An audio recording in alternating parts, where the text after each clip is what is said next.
Saudações, eu sou William Moraes e o vídeo de perguntas e respostas de hoje é, na verdade, mais respondendo a alguns comentários que eu percebi, que eu recebi do último vídeo de perguntas e respostas que eu fiz, porque a partir de alguns comentários eu refleti muito sobre uma questão. E eu acho que as conclusões, as observações que eu tirei disso pode ajudar mais pessoas a entenderem a existência como um todo e a razão de ser de algumas questões. E tem a ver, provavelmente, com educação. Se fosse um título, que é o que eu devo usar aqui. E isso tudo veio dos comentários a partir de eu ter revelado, enquanto eu falava que todas as funções aqui neste mundo são importantes, que não tem trabalho indigno e que as pessoas estão servindo e ajudando outras pessoas a terem vivências. Então, tudo é muito nobre. E eu cheguei a comentar que eu ajudava as faxineiras da escola. Eu sempre estudei escola pública. Então, quando eu tinha 12 anos, até os 12 anos mais ou menos, porque aos 12 anos eu arrumei o meu primeiro emprego fixo. Então, até essa idade, eu ajudava, eu ia mais cedo para a escola, eu comecei a ficar um pouco depois da aula, porque quando acaba a aula, os alunos mexem nas carteiras, né, arrastam, não sei o que, sujeira, papel para todo lado, e saíam e deixavam aquilo tudo bagunçado. E eu tentava minimizar isso e sempre vinha uma faxineira, falava, não, o trabalho dela, mas eu falava, não, eu vou ajudar. Então, era muito comum eu ficar depois do horário e chegar muito antes. Às vezes eu chegava uma hora e meia antes para ajudá-las nesse processo. Eram muitas salas para poucas faxineiras e eu fazia amizade com as faxineiras. Enfim, e algumas pessoas comentaram, houveram comentários bonitinhos, como acho que Maria de Lourdes comentou, sabia que você era um menino gentil. Algumas pessoas chegaram a comentar, cara, você não existe. Tipo, uma pessoa como você, umas coisas assim, quase exageradas, né? Isso me fez pensar no quanto isso... Eu recebi algumas outras mensagens também, em outras mídias, de pessoas louvando esse tipo de atitude minha. E eu quero falar algumas coisas a respeito disso, porque quero começar com o principal. Eu falei que aos 12 anos arrumei o meu primeiro emprego fixo, porque antes disso eu já trabalhava. Eu já trabalhei com comunicações antes disso. Eu entregava panfletos em semáforos e nas caixas, né, de correio. Também com transportes. Eu entregava flores para floricultura e também recolhia latas. Tinha uma senhora que fazia doces, então pegava muita lata de leite condensado, creme de leite, essas coisas assim, amassava, vendia, enfim. Sempre ajudei em casa porque nós tivemos uma vida realmente muito difícil, financeiramente falando. Muito, muito mesmo. Então, aos 12 anos eu arrumei um emprego fixo e como eu trabalhava e estudava, não deu para continuar chegando cedo, porque eu trabalhava até meio-dia e pegava 1 hora, né? Era a minha aula. Então eu tinha que ir para casa, almoçar, trocar de roupa. E eu acho até que por um bom tempo eu até continuei chegando mais cedo, mas depois eu acabei ficando ajudando mais no fim. E assim foi, porque essa dificuldade financeira fez com que eu tivesse uma educação, e eu vou chegar onde eu quero chegar. no porquê eu acho que isso é valioso para todo mundo como um todo e como todo mundo passa por isso de alguma forma, em algum aspecto. O meu pai nunca conseguiu um emprego fixo ou coisa do tipo, então era sempre freelancer e nem sempre conseguia dinheiro. Então, a minha mãe também tinha que trabalhar e a minha relação com meu pai não existia, quer dizer, era bem péssima. Então, eu ficava muito com a minha mãe. E quantas vezes eu acompanhei minha mãe que ia para a casa de outras pessoas para fazer faxina, para lavar roupa, passar roupa, limpar a casa mesmo. E eu a ajudava. Eu era muito pequeno, 6, 7 anos. Eu me lembro que era fazer um serviço em algumas casas de pessoas que nos olhavam como se fôssemos inferiores, mas não todos, tá? Tinha uma mulher que tinha 3 moças que tratava a gente muito bem, assim, com muito respeito e tal. Mas algumas pessoas, principalmente filhos, né, das casas, não, isso é a moça que limpa, isso aí é o menino da moça que limpa a casa, né, que faz esse serviço aí. Isso era um misto de, primeiro, eles estavam nos dando trabalho, né, então, dando trabalho para minha mãe, no caso, né, eu ajudava muito pouco quando eu ia com ela, porque não tinha ninguém para ficar comigo, ou porque eu não queria ficar sem ela. Mas também tinha uma sensação assim de porquê dessa diferença de a gente passando fome e eu via sobrando coisa na casa deles, assim, dinheiro, eles não tinham dificuldades para nada. Isso faz pensar muito, mesmo em tenra idade. Eu com 6 anos, 5, 6 anos, já comecei a pensar, querer entender, querer realmente me situar nisso tudo. Então, com 7, 8 anos, já estava tentando abstrair o que eu podia. E é interessante porque eu sempre enxerguei tudo como um treinamento. O que eu aprenderia? E a gente aprende. E aí é o ponto no qual eu quero chegar. A vivência. Como isso realmente nos muda. Como é diferente a teoria da prática. Uma coisa é eu te falar isso ou aquilo e você concordar e falar, de fato, de fato. Mas outra coisa é você viver.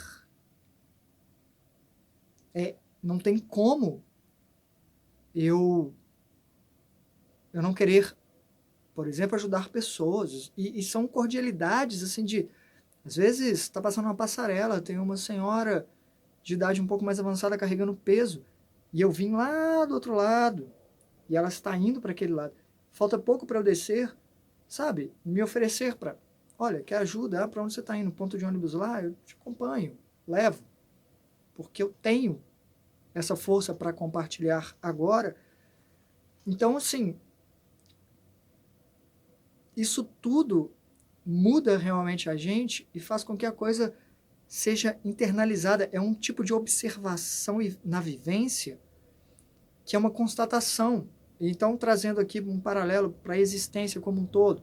Muita gente pergunta, poxa, mas será que eu tenho que passar por dificuldades aqui para aprender? Não dá para aprender de outro jeito? São tipos diferentes de aprendizado.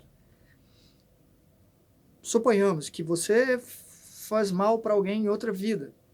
E aí você vive essa vida agora, passando pela mesma situação, você no mínimo vai observar e falar, realmente isso é ruim. Não tinha me tocado no quanto é ruim. Esse é um ponto. Outro ponto é que, às vezes, a gente já assimilou toda essa vivência, né, de aprendizado, e aí vamos nascer de novo, mas há um esquecimento. E existe, sim, uma chance de, de a gente, por educação, por falta de atenção, como as coisas vão acontecendo, a gente se desconectar desses aprendizados já assimilados que estão lá, mas precisam ser ativados. E às vezes eu nem fiz mal para outra pessoa na outra vida, é só uma forma de reforçar um lembrete de, ó, lembre-se que não é bacana. E aí você vive aquele aspecto de novo, resgata e reforça. E isso te muda pro resto da sua vida. E é complicado isso, porque muita gente nasce com tanta facilidade e não dá valor a tanta coisa.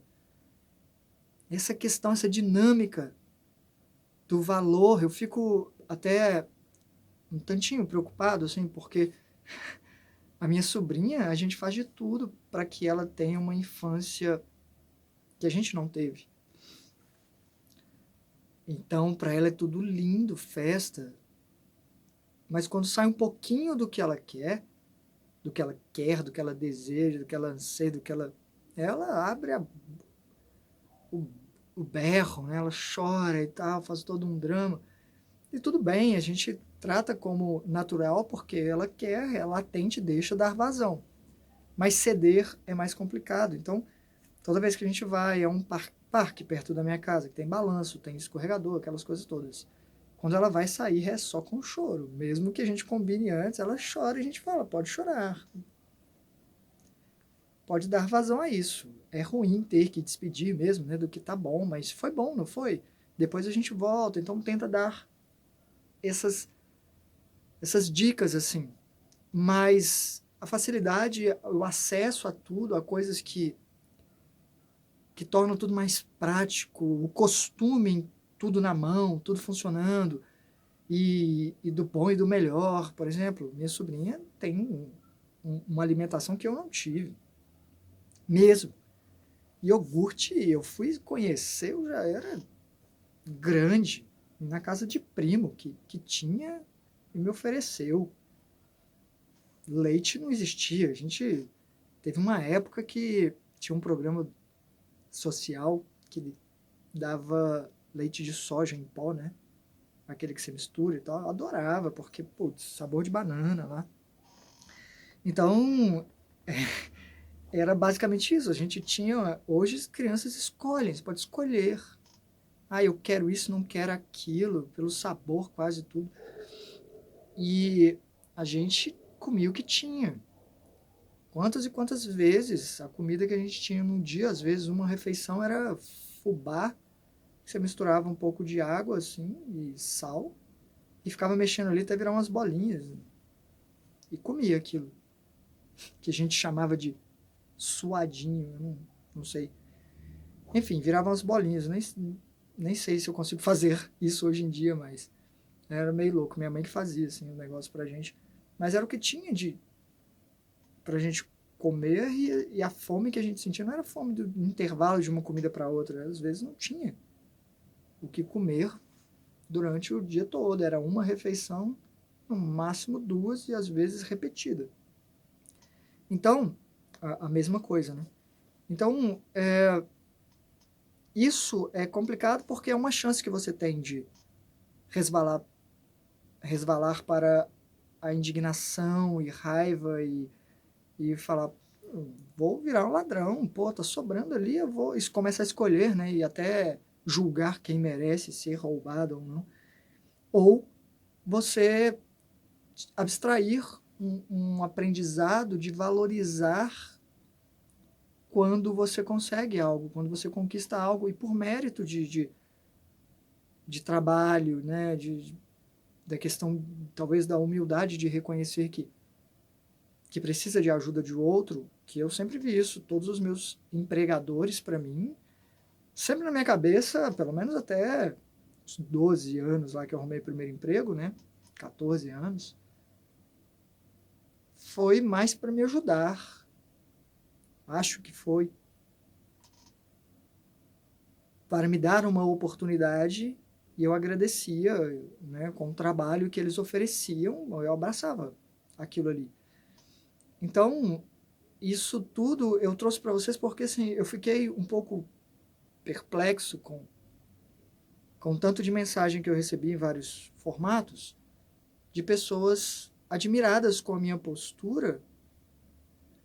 E a minha primeira resposta para mim mesmo interna, me desculpem, foi de falar: poxa, eu estou surpreso das pessoas ficarem surpresas com esse tipo de atitude que deveria ser natural, e por isso eu fui pensando no porquê não é na maioria dos casos. Talvez seja por isso. A questão, e não é falta de educação, é realmente um tipo de foco na educação, porque todo mundo é educado de um jeito, para o bem ou para o mal. E às vezes não dá para você realmente. Ninguém vai querer que o filho passe por uma dificuldade para entender como as coisas são e depois oferecer a melhoria da situação, não é? E isso também mostra um pouco do quanto a gente ainda precisa evoluir, porque as mentes superiores, os seres que nos olham lá de cima, eles já confiam mais e, e não lamentam os nossos tormentos, eles torcem por nós, dão uma moderada de acordo com a nossa resposta, eles vão abrindo mais oportunidades, a gente, ele já entendeu, ok, e tudo mais. Então, é um tipo de raciocínio que me faz seguir por um caminho de compreender como as coisas são e por que são do jeito que são. E é claro que os recortes, né, de tempo, você estar numa vida e talvez só mudar no final dessa vida ou numa próxima vida é meio desesperador, porque você vai falar: a certeza que eu tenho é dessa aqui, eu queria que fosse melhor aqui. Porém, um bom tanto, cada caso é um caso, está talvez nas nossas atitudes. E hoje em dia eu posso dizer que, putz, eu vivo bem, eu tenho água, tenho luz que não cortam, faz sei lá quantas décadas que não cortam essas luzes e água da minha casa, tenho comida todos os dias, fruta, posso comprar, não compro mais banana e maçã, mas enfim, às vezes compro uma diferente, e eu dou muito valor a tudo isso, e não em demasia também, não passa para aquilo lá, agora eu tenho, eu vou... Não, eu acho que eu aprendi a ter uma relação de... É o que eu vivo falando aqui, né, de não ficar extremamente triste, com raiva quando não tem, e ficar feliz e muito grato quando tem. Moderadamente, assim, de não dar uma vazão de querer compensar por tudo que já passou, não.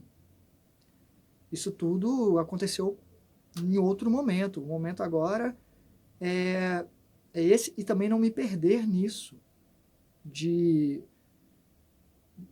perder a conexão com o aprendizado todo, né? De renegar o passado e não querer olhar para trás ou ter vergonha do que quer que tenha feito para chegar onde chegou.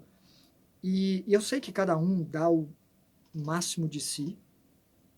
Muita gente trabalha muito, então tem muito retorno. E assim, não estou aqui para julgar quem oferece ótimas condições para os filhos.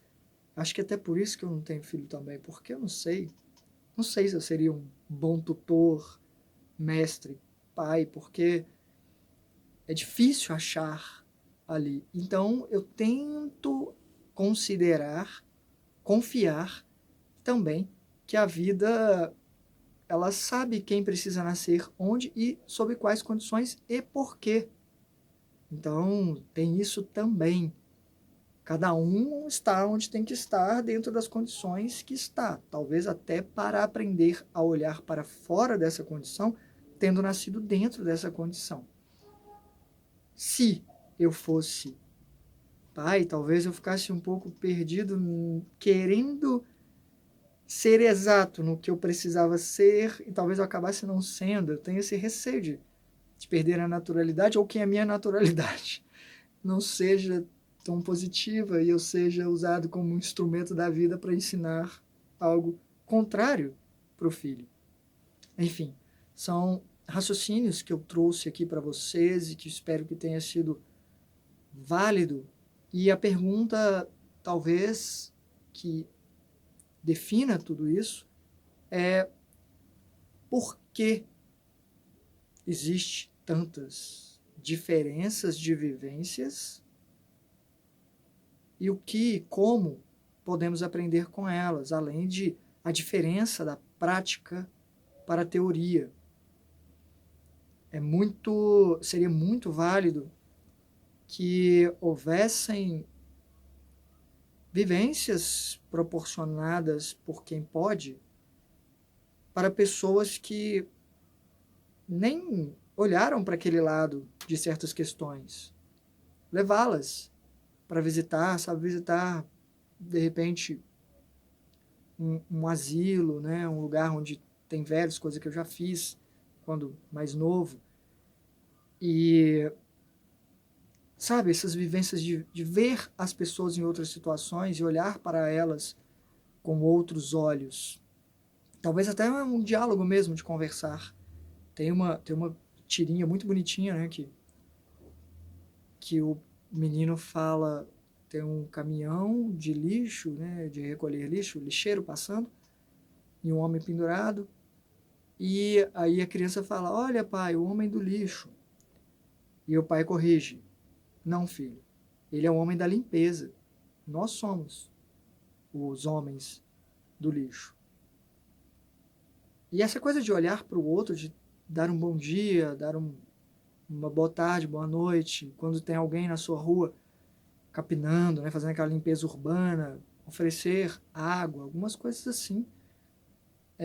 Até mesmo para um carteiro que vem andando e bateu ali e abriu a porta, né, e está andando no sol, oferecer um copo d'água, alguma coisa assim. A gentileza vai para além do que é feito, do que é oferecido. Às vezes ele precisa do copo d'água, mas talvez o que vai realmente matar a sede dele de empatia vai ser a ação do carinho, né? Sei lá, eu acho que poderia ser diferente. Eu acho que o mundo é como precisa ser. O precisar aqui é uma palavra forte. Acho que tudo é como precisa ser, mas poderia ser diferente. E depende um bom tanto da gente, sim, de colocar em prática, principalmente quem está buscando trilhar esse caminho de autoconhecimento, espiritualidade. Essa questão do outro faz realmente a gente entender muita coisa da gente quando a gente lida, do que a gente pode fazer pelo mundo, e encontrando nosso lugar dentro desse cenário grande que é de interação. Nós estamos aqui para interagir. Tem que haver essa interação. Senão, nem justifica tanto. Para mim, não faz sentido eu ir para o alto de uma montanha. Estava conversando com uma amiga minha um dia desses, uma tarde dessas. E eu acho que já falei isso aqui.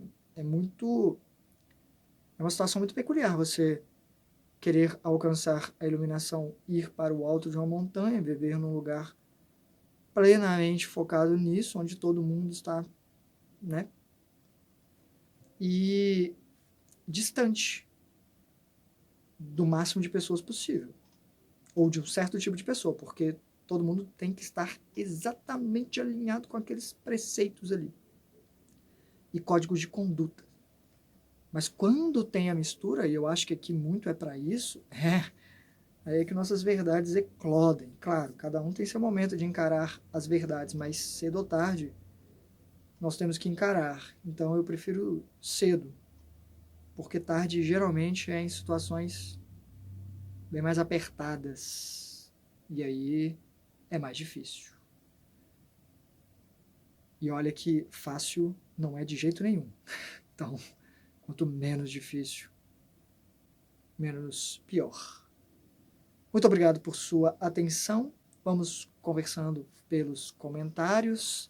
E vale lembrar que quem fizer contribuição via Pix em qualquer valor passa a ter acesso a um vídeo separado, a uma aula, né, que acontece às segundas-feiras, que é só para quem faz essa contribuição. É um reconhecimento que eu faço para essas pessoas que se esforçam para isso.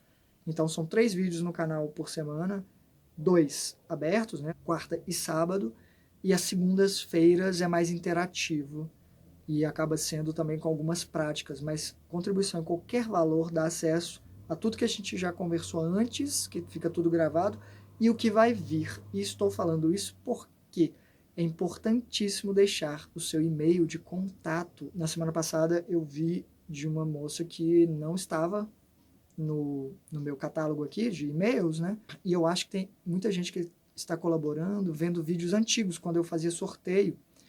E eu não estou conseguindo fazer as esculturas. Estou fazendo muito evento mesmo.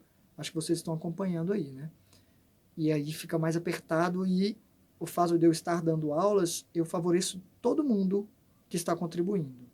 E não só um que eu sorteio. Então, acaba que pode ser mais válido mesmo. Mas talvez eu volte a fazer sorteio também mais para frente. Seja como for, eu preciso de e-mail para contato. No Pix você pode colocar lá o e-mail. Tem gente que consegue colocar @, mas quem não conseguir, por causa de teclado, sei lá como é que funciona, pode escrever sem o @, dar um espaço, mas se vier depois Gmail, Yahoo, sei lá, eu vou saber que é um e-mail. É muito importante para que você tenha acesso a essas aulas práticas e conversas que acontece às segundas-feiras e que fica gravado para acesso posterior. Agora sim, muito obrigado por sua atenção. Hasta.